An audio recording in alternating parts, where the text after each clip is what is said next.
Dollar. Dirt and money, no soul. Had to go and get it, ain't no time to kick it. Got a stack of flip for my foes. Dollar. Please tell me you can hear me. Don't turn your back and don't neglect me. Just let me know if you need me. Dollar. Let me watch out for my partners. Keep my money long, get my team strong. Let me run away from my problems. Yo, what's good, original crew, man? We're back today, man. Got the new Mr. Ballen, the Death Wave. Top 3 shocking, but 100% true stories. Yo, I ain't gonna hold you. I actually like the top 3 joints. I like the more real, true stories of like crime and stuff like that. Yeah. Opposed to the paranormal. Y'all know me by now, man. I'm not a skeptic all the way. You know what I'm saying? I do believe in some conspiracies. Some things you can get me to, and we can have a conversation. But for the most part, I'm like, you know. She worse than I am. So, y'all, she Worse than what? What you mean? No. I believe in stuff. No, you don't. Yes, I do. No, you don't. I believe in some stuff. I believe in Jesus Christ alone. Come on, bro. Oh, man. With that being said, before we get into it, make sure you check out the links in the description box. Down below. You already know where to go. If you want a first party, you got to do a check out down below. Also, if you enjoyed today's visuals, like it with a thumbs up. hey, man, let's go. Let's check it out. Let's see what it's about. You ready? I'm ready. Let's get it. Sometimes the truth is stranger than fiction. And today we're going to look at 3 stories that demonstrate that. But before we get into those stories, if you're a fan of the strange, dark, and mysterious delivered in story format, then you've come to the right place because that's all we do and we upload once a week. So if that's of interest to you, please mail the like button a birthday card, but make sure you booby trap it with a glitter bomb. Also, please subscribe to our channel and turn on all notifications so you don't miss any of our weekly uploads. Okay, let's get into today's stories.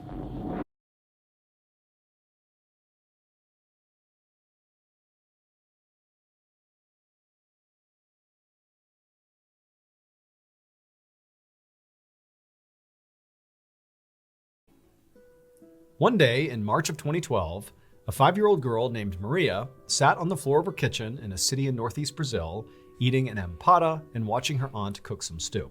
An empada is very similar to the empanada in that it is a pie filled with meat, but the empada is the Brazilian version of that pie.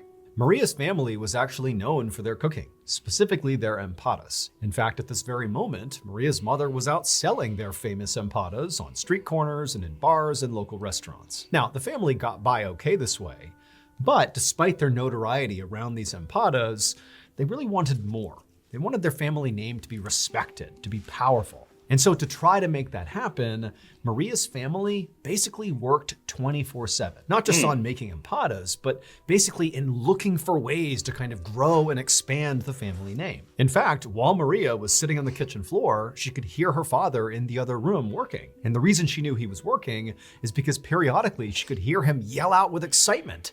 He was basically sitting there coming up with ideas of how he could make the family name even bigger and better. And when he had a good idea, he would shout out and be like, "Oh, I found it." And in addition to constantly sort of brainstorming for ideas of how to become rich and powerful, Maria's father also was an author, and he was writing a book that he was convinced was going to be another thing that would kind of ratchet their family up the social hierarchy. But because Maria's mother and father and basically everybody in her family were so completely immersed in work all the time, it meant they didn't really pay much attention to her.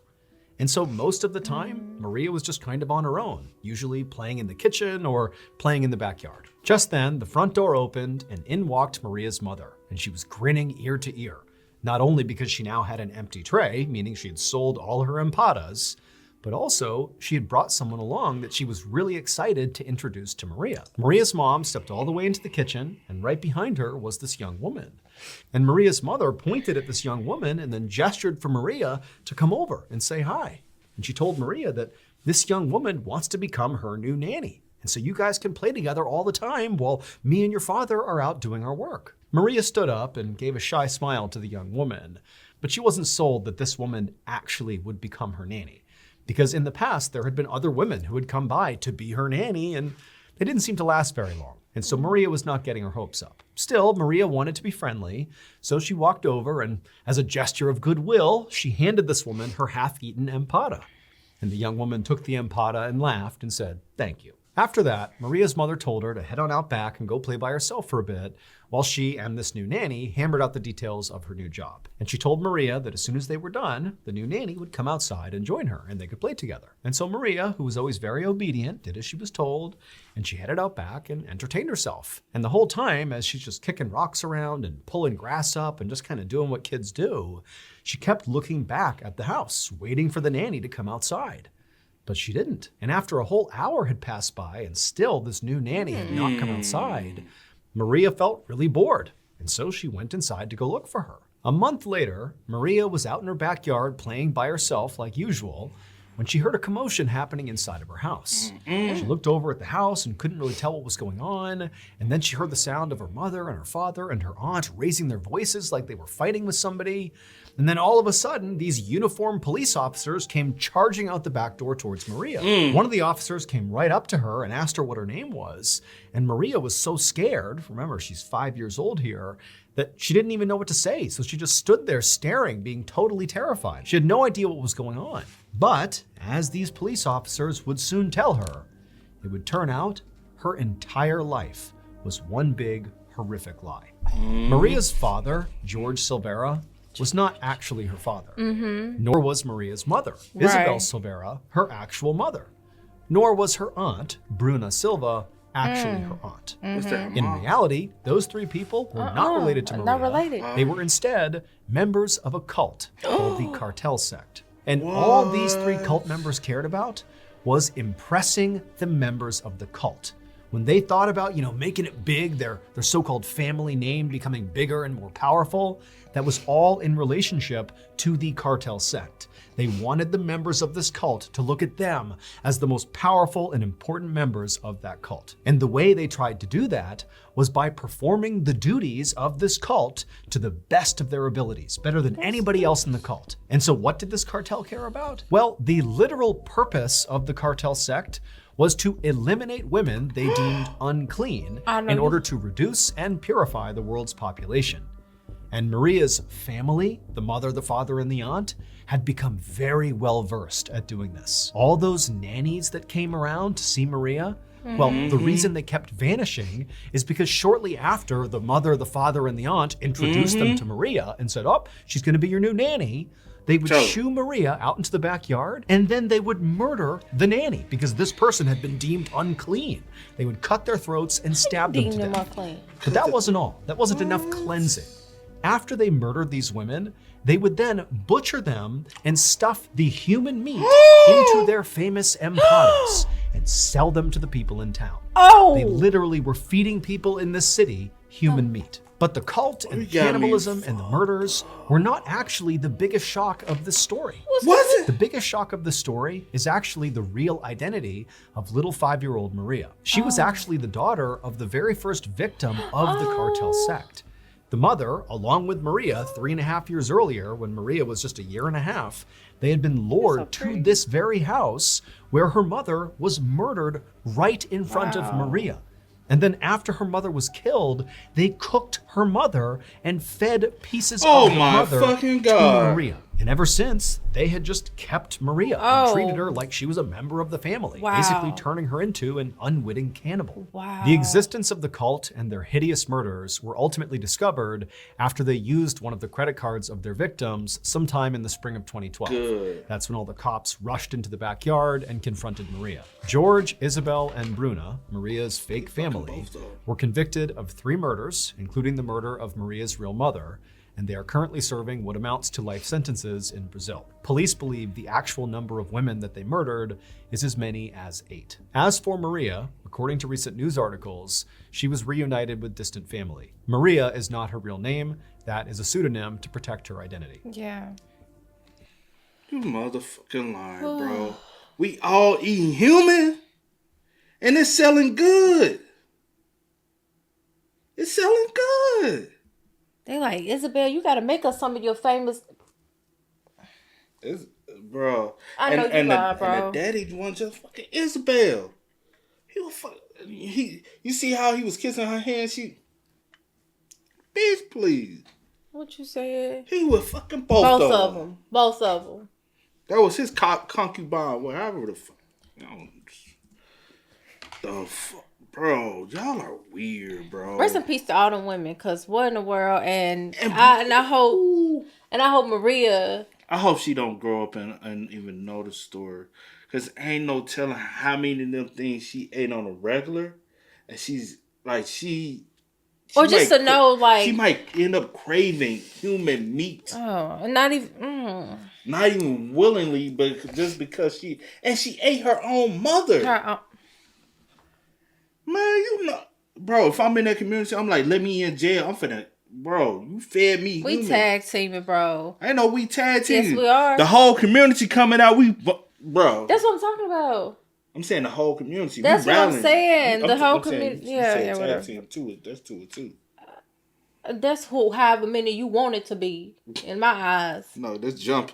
Well, we jumping. Whatever you want to call it. We going by the I dozen. can do it by myself. I don't even need nobody. Here, cause what? What are we doing? You fed me human? You selling it to me at that. I'm buying it from you. What you said, I done spent my money on human flesh. I ain't asked to eat that shit. And it must be, bro, this our second ball of video of people eating humans. Get your feet. And Get your feet. I'm just resting. Dang. Not on my feet. Yes, I will. But this is the second video that people are actively liking human meat. Bro, y'all better quit telling people folks out here liking human meat. It's gonna be way more people say, "Oh, I gotta give me a taste."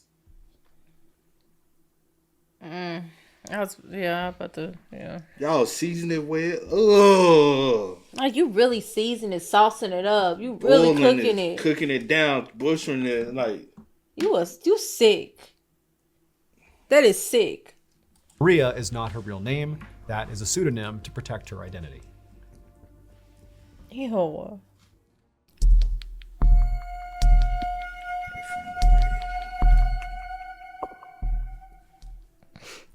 On January 23rd, 1989, a mother was cooking dinner in her home in Rochester, New York, when her 11-year-old daughter came into the kitchen. The daughter had just finished delivering newspapers along her delivery route in their quiet suburban neighborhood. And so her mother asked her the same nightly question: how was the route? And usually the daughter replied with just a good. But tonight was different. Instead, her daughter said, "It's okay." And the mother pried, like, "Well, what do you mean? What happened?" And the daughter said, "Well, I saw something strange." She told her mom that she delivered newspapers to this one particular old man. He was very nice and he always waved to her whenever she went by. And tonight was no different. He had waved to her, but there was just something off about the way he was sitting. The mother asked, what do you mean? And the daughter, she really struggled to articulate what she had seen. One, it was dark. Two, the man was sitting inside of a screened-in porch that kind of obscured her view, and the awnings were pretty low, making it hard to look in. But she said basically when she had gone past, the man had waved to her like normal, but his legs appeared to be straight up in the air. Like he was sitting on a chair and his legs were like up, vertical, right in front of him. In fact, when he waved, it was like he was waving between his legs at her. And so when the mother heard this, she really didn't know what to make of it. I mean, the story didn't make any sense. She couldn't really understand how this guy was sitting where his legs would be straight up in the air like that. But at the same time, she could tell her daughter was worried, and, she kind of figured that maybe her daughter's imagination had run wild here. And so she told her daughter, like, "Hey, look, if he waved to you, then I'm sure everything is just fine. Don't worry about it." But the following night, when the girl came back from her route once again, she was even more upset about this guy out on his porch. She told her mom that once again, she looked in the porch and there he was sitting there with his legs straight up in the air, except this time he didn't wave to her, including when she made a point to stop and wave at him. He did not wave back. Now, the girl told her mom that she was worried about him, and so she went right up to the door to go check on him, but the screened-in porch was locked, so she couldn't get inside, and, her view was kind of obscured because of the screen, so she couldn't really see him in there. But, she didn't know what to do, so she just left. Now, this story, which was already weird, now did seem a whole lot weirder that 2 days in a row, her daughter is seeing this. But the mother's thinking to herself, like, come on, this is just some older guy who loves this chair and, he's fallen asleep in some weird position here. And, my daughter is sort of exaggerating what she's seeing. Like, this can't be a big deal here. But again, seeing the concern on her daughter's face, she told her daughter, "Look, don't worry about it. I'm sure everything's fine. I will go by tomorrow morning and make sure he's okay." So the next morning, a little before 11 a.m., the mother arrived on the street where this old man lived. And as she was walking down the road towards the house, she actually spotted the mailman. And so before she went any farther, she flagged the mailman down and she asked him, like, hey, is there anything weird going on with that old guy who lives right over there? But the mailman was like, no, he's just a nice older guy who waves at everybody who goes by. And so the mother thanked the mailman and did give some thought to just, taking what the mailman said and turning back around and heading home and telling her daughter everything's fine. But, she knew her daughter was really worried about this guy, and so she decided she would just continue down the road and check on this guy for herself and just really make sure he's okay, and then report back to her daughter. And also the mother was thinking, it's about 20 degrees outside. It's very cold. This is not really a good time for an older man to be outside so much. So what's he doing? Let's really make sure he's okay. And so the mother made her way down the road and she reached the old man's house. And sure enough, the screened-in porch really did obscure, whoever was inside of it. She could see a silhouette of what appeared to be this old man sitting there. But the first thing she actually noticed was not him, but rather the 2 newspapers that were sitting right on his walkway, uncollected. I mean, these are the newspapers that her daughter had left over the same period of time that she's seeing this weird thing happening with this guy. And so suddenly the woman's feeling like that's a pretty big red flag. And so she hustled her way right up towards the front. And as she did, she looked into the screen porch and waved at this old man to try to get his attention, like, hey, are you okay in there? But the man did not wave back. And so the mother went right up to the door and she checked it, but like her daughter had said, it was locked. And so the mother, she pressed her face up against the mesh screen that kind of had been obscuring her view from a distance. And she put her face right up against the screen where she would have a clear view inside. And when she did, and she saw the old man who was in fact right there, and he did in fact have his legs up, when she saw him, she realized what was actually going on. And the second she did, she jumped back, turned around, and ran away to go call the police. It would turn out the old man who lived there, whose name was Robert Ham, and he was 73 years old, he was not just eccentric and sitting weirdly on his front porch. Instead, on January 23rd, right before that little girl had come home and told her mother that this man had been acting strangely, on that evening, Robert had come out onto his screened-in porch, and for whatever reason, he had attempted to sit down on this trash can that was out there on the porch. But the lid didn't hold. And so Robert fell butt first into this trash can, folding him up into this V position where his legs were straight up in front of him. Yeah. And Robert was too weak to get himself out of the trash can. And also because of being in this V position where his legs were pressed up against his torso, it was restricting his ability to breathe and to make any sound. And so all he could do in this position was just wave at passerby, hoping they would see he was in trouble and go help him. But unfortunately, nobody could really tell what he was doing, including the little girl on the paper route. They just thought there was this guy sitting in his porch in this weird position, waving to people, when in reality, he was dying. And so unfortunately, because nobody came to his aid, Robert did die. He would die of a heart attack, and in fact, by the time that little girl's mother arrived at his house and put her face up against the screen, Robert was already dead.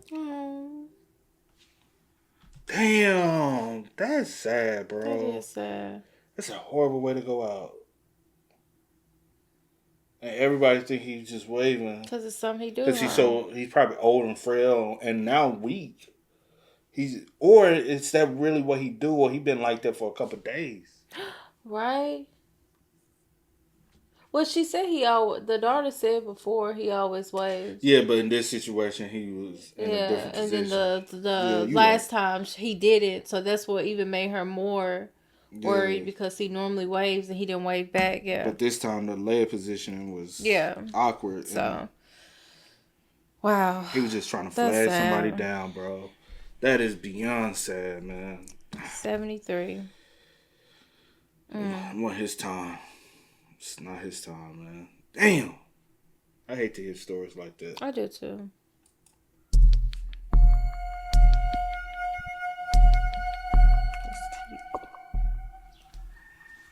At around 7:30 a.m. on September 25th, 2012, A 69-year-old farmer named Terry Garner stepped out of his house in rural Oregon to go feed his animals. He stopped first at his enclosed yard, where he spread some seed on the ground for his chickens and turkeys, and then he headed over to his pen, where he was raising 4-horned goats, which are goats that grow 4 horns instead of 2. And after picking up some hay and tossing it in with the goats, Terry just stood there and smiled as he watched the animals eat. Terry loved his animals. He actually had previously been a butcher for most of his life. But 6 years earlier, when he had retired, he had kind of gone the opposite direction, basically housing all these animals and treating them basically like people. In fact, he was so devoted to his animals that sometimes when the nearby river would flood, he would move all of his animals into this house he had built on his property just for the animals to make sure they were safe. And if you ever went to visit Terry at his property, it was pretty common to see a lot of the chickens and other birds just kind of hanging out on the front porch of Terry's house. He didn't care. He liked having them around. But of all the creatures that Terry took care of at his farm, the animal he loved the most were his pigs. Now, normally when farmers raise pigs, they grow them to about 250 to 300 pounds, and then they sell them to butchers to be slaughtered. But that's obviously not what Terry was doing here. He loved these pigs so much that he basically just fed them anytime they were hungry, and they were hungry all the time, which meant his pigs sometimes grew to be like 700 pounds, and at no point was Terry gonna sell those pigs. He just wanted his pigs to live their best life. So on this morning, after he was done feeding his chickens and turkeys and the goats, he grabbed a whole bunch of food and began making his way over to his beloved pigs. A few hours later, a member of Terry's family arrived at Terry's property and knocked on his door. This family member had called Terry earlier in the day and Terry hadn't picked up. Now that in and of itself was not that uncommon. Terry was a busy farmer, but Terry always called people back.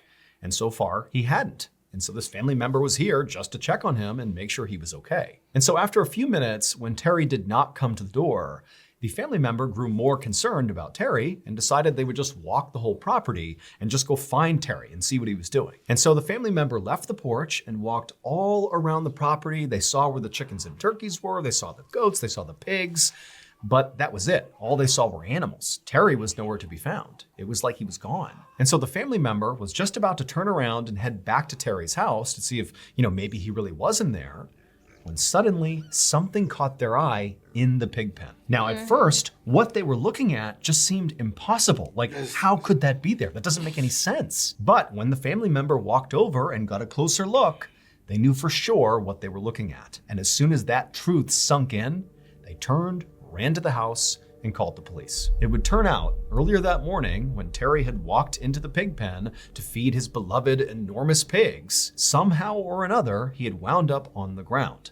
Now, we don't know if he had a heart attack, or if he had some other medical event, or if he simply just tripped and couldn't get up again, but one way or another, he wound up on the ground, and at some point, his pigs devoured him. And so what that family member saw in the mud that caught their eye was not Terry, but Terry's false teeth grinning back at him. Those teeth, along with several pieces of his body and his clothes, were all that was left of Terry. One more haunting detail of this case is that officials were not able to actually figure out whether or not Terry was dead before he began being eaten, or if he was just sort of incapacitated and very much alive when his beloved pigs began to eat him. See, that's some sick ass shit right there, bro. As many of you... Pigs would eat almost anything, bro. They would eat anything. Not almost, they will. That's disgusting, bro. That's a horrible way to go out, bro. Like, absolutely horrible way to go out. Especially not knowing or not having the answers if he was, deceased. Or was he still alive? Was, he just knocked out? Or what? You don't know. And that's even more like, dang. You know what I'm saying? Because if he was still alive, oh my God, the pain. The agony. How long was he there? How long did it take them to even, it's just so... That's horrible. That's horrible. When situations happen like that, what do they do with... Because, with... Do you put the pig down? Yeah. And then what y'all use the pig for after y'all put the pig down? I know where you headed. And like I have I know we had it. I just have a few questions. Cause You know, do you put the pig down and somebody make some pork chops, some chitlins, pig feet? but no, seriously though, like for real. Some ribs.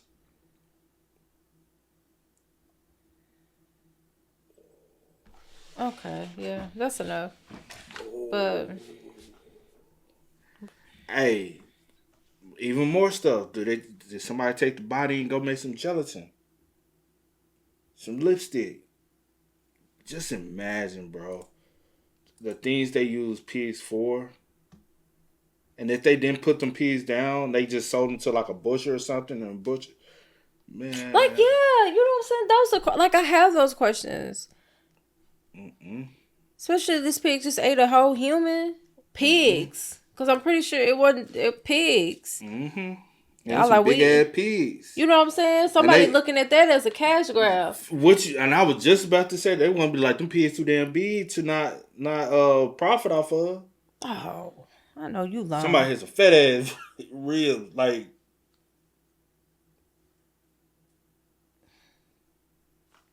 Why you looking at me? Because you can't take nothing serious. Somebody has a fat ass. I'm being so chop. serious though. Ham hocks. Ham. Pig butt. Let's wrap it up. Rest in peace to Terry, because that's a horrible way to go out, especially not knowing. Like if I was his family, not knowing if he was even, already deceased when these pigs started to eat on him. Either way it go is sad. Either way it go, bro. You know what I'm got saying? a body, bro. You have nothing. Nothing but some clothing and some false teeth, which is nothing. What you said, man. And rest in peace to Robert as well. And the 8 women from the first story. Or the third story, however you want to say. Whatever. But rest in peace to everyone. That's sad, bro. Okay, you can wrap it up. Sorry. Hey, man. Y'all spam us up in the comments. Y'all let us know y'all thoughts about it for us in the comment section down below. But until next time, y'all know how it go, man. I do go by the name DJ New Kid. This is Sierra Nicole. We are Kid and C. We are. Peace. Ain't no time to kick it, got a stack of flip for my folks. Dollar, dollar, dollar, dollar. Please tell me you can hear me. Don't turn your back and don't neglect me. Just let me know if you need me. Dollar, dollar, dollar, dollar. Let me watch out for my partners. Keep my money long, get my team strong. Let me run away from my problems.